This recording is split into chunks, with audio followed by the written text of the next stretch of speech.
Hello, everyone. I'm Kathleen McGowan, musicology student at UIUC. I'm here with Hannah Rudy, and we are ready to discuss the March of the Women by one of my personal hero composers, Dame Ethel Smyth.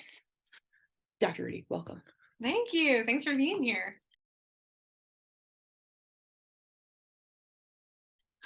My first question to you is, how did you come to want to perform this piece? How did this piece come to be in front of us in our ears? Yeah, so when I'm programming for a concert, there are a number of things that I look at.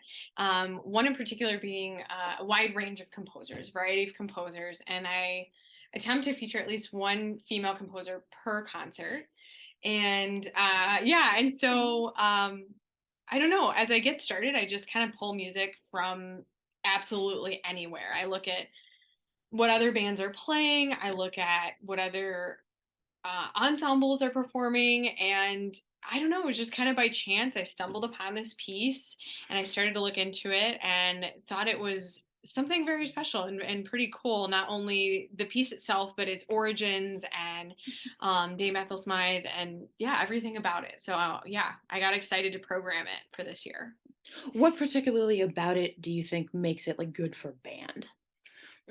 Yeah, well, I mean, it's a march, and marches originated with military band, and so I think it, or really grew from military band. So I think it lends well to the band setup. I think the percussion adds a lot to it from the original choral setting. Not that I dislike the original because it's fantastic, but yeah, it adds a little bit of a different color to it. Yeah, the band ceremonial setting of this is really honestly what I'm the most excited about. 'Cause, like when it's sung with a choir, they like the lyrics are great, but like it's with with a whole brass section in the background, it's going to sort of get the glory uh, that it deserves. It is really positive, sort of in the end. It's she part of why she's like such a big hero of mine is here is a woman who truly does not care what other people think of her in so many ways, and so she's the opening word of the lyrics is like comrades with an exclamation point, and it's like the whole thing is a call to action, and she's a member of the Women's Social and Political Union, which, as some viewers may know, some viewers may not, is the militant radical arm of the British suffrage movement, women's movement. And so it's here's a woman who says like just like sitting here and just saying we would like equal rights, please, is not good enough. She is ready to just like walk out onto the streets and say, either please, like allow us to have these rights or we're prepared to take them, which reasons why she's a personal hero of mine. But having this as a band arrangement, I think really is going to capture that spirit that she was going for. Obviously, she wanted it to be sung because she wanted it to be a piece of activist music. She wants this to be something that people actually sing while they are agitating for women to have these rights. But I think the band arrangement of that is just going to be so cool. Do you have other favorite pieces by Ethel Smythe? Is this a composer that you know previously? No, it's actually I did not know her before I dug into this piece. And to be totally honest, I looked at a number of other pieces. I think the call to action is what drove me to this. I thought that it was really powerful and really exciting. And I feel like this generation of student is so confident in using their voices and letting themselves be heard. And I love that. I love that they're communicative, and so I hoped that this piece would speak to them. And they actually we did take part of this, and the band is going to surprise. We're going to sing one phrase of this right towards the end. Um, the march, march, many as one, shoulder to shoulder, friend to friend. Because I thought that was very fitting and unifying. It's not the final piece on our concert, but to close out this piece. And so yeah, I think it's a lot of fun. Probably my favorite. If anyone out there can tell, I'm always a little starstruck in the presence of Ethel Smythe. Just even when it's just like the score in the room and not actually like the person standing here, because she's no longer with us, unfortunately. But there's an apocryphal, well, it's not apocryphal, but it seemed apocryphal for a while, and then people actually started citing it properly. Um, the conductor Thomas Beecham was a friend of hers and an advocate for her music at a time when women writing large pieces like operas and symphonies was not a thing that they were considered qualified to do on the basis of the fact that they were women. But he went to visit her when she spent 2 months in Holloway Prison in London after she and Emmeline Pankhurst and 100 other members of the WSPU were arrested for vandalizing the homes of prime ministers. And this was after she spent a lot of time. She's credited with teaching Emmeline Pankhurst how to throw stones, small enough that they're not going to hurt somebody, but large enough and well aimed enough that they will break a window. I'm not sure how, I'm not sure if that story is apocryphal or not, but she's given the credit, whatever happens.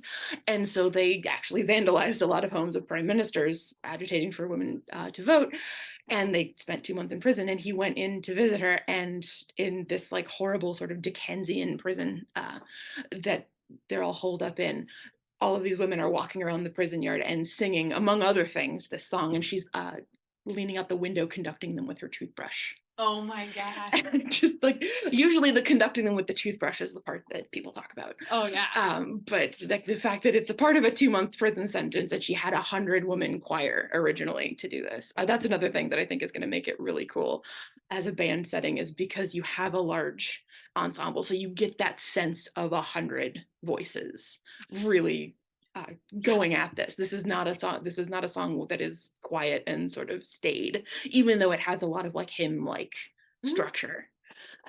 Yeah, I mean, there are a little over 100 in the ensemble, so you will have a large group for this work. Yeah, and it's a pretty big sound, and we've tried to this version that we have of it has no dynamic or stylistic markings in it, so we've really tried to take her message, but also shape it a little bit and make it our own as well, which I think is really exciting and fun. Oh, and it's nice to hear that a piece that's 100, 110 years old, I want to say it was 1922, maybe? I think so. Yeah, I might be misremembering. No, I think it's right. 100 years old, give or take 10 years. Mm-hmm. Is still feels really vital and relevant to not just the musicians who are playing it, but to everyone who's going to hear it as well. How does it fit in the context of the rest of the music that you've chosen? Yeah. So like I said, I start pulling all types of music, and I start fitting all these different puzzle pieces of a program together. I found if I pick a theme and I try to fit music to a theme, I just go down a rabbit hole and it ends up just not working out very well.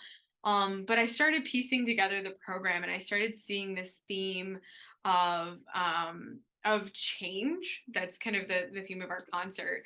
And so of all pieces, this one fits the bill the best in that, they're advocating for change.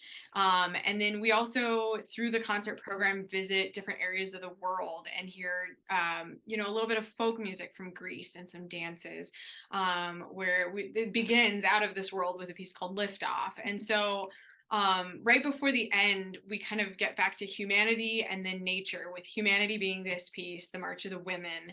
And then our last piece, Lightning Field, is back to nature. And so there's a lot of change over time, and so this fits very well in with the rest of it. As a historian, I'm always happy to see someone having a theme of change over time. It is sort of the like core theme of everything I ever work on.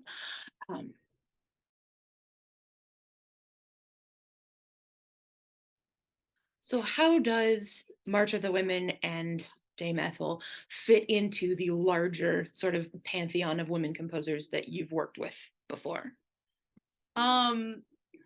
So what's interesting is when I think back on female composers that I've programmed, the vast majority of them, if not all of them, if I remember correctly, are currently living.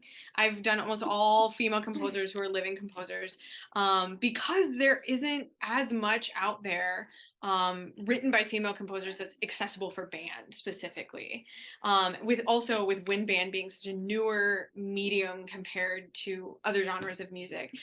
So that was another thing that I was really excited about, is that this piece is a little bit older, and in the context of everything on the program, I believe this is the oldest piece that we're performing. It's a lot of newer music. And so I found it really fascinating that this fits so well within the theme, within the context of everything else, but it's such an older piece, and was really excited. My passion when it comes to bringing music to my students is what can I introduce them to, and then what's the musical journey throughout the program, the semester. It's all of those things. So yeah, I thought she just fit so well in that context, and was excited to find somebody that wasn't, no offense to women composers that are still living, I clearly love their music, but that has come before us. Well, I really love how it speaks to, the fact that women were not invented in the late 1980s. It's programming living women composers is really important, and this is a thing we should be doing. Yeah. But also, like, women have been fighting this fight for a while, and being able to acknowledge that makes my little heart happy. But Agree.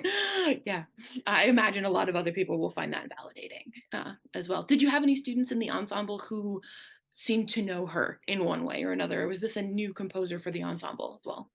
Very new composer for the ensemble. I don't know Cool. if anybody was aware of her. I will say that, and this is not to knock folks who are not music majors, but my group is mostly non-majors, and so Okay. yeah, the composer awareness is sometimes not as high. And again, that's not a knock at them, but they're just there. Yeah. They're like, I just want to play and have a good time. I don't care who wrote it. And some of them do. So yeah. But I do think a lot of them were kind of surprised by this piece, Yeah. and that they weren't exposed to her or her music. And yeah. Yeah. And it really, that's even more validating. I feel like this is a thing she would appreciate, that people are playing her music who maybe aren't sitting here going, oh, she's an exception to our otherwise sort of canonic music rule. And then the fact that it's being arranged for band is just even more, that I feel like that would really be in the spirit of what she's interested. Yeah. Yeah. Wonderful. Well, thank you so much for Yeah. the interview. Yeah. Thank you. Everyone, please enjoy the concert.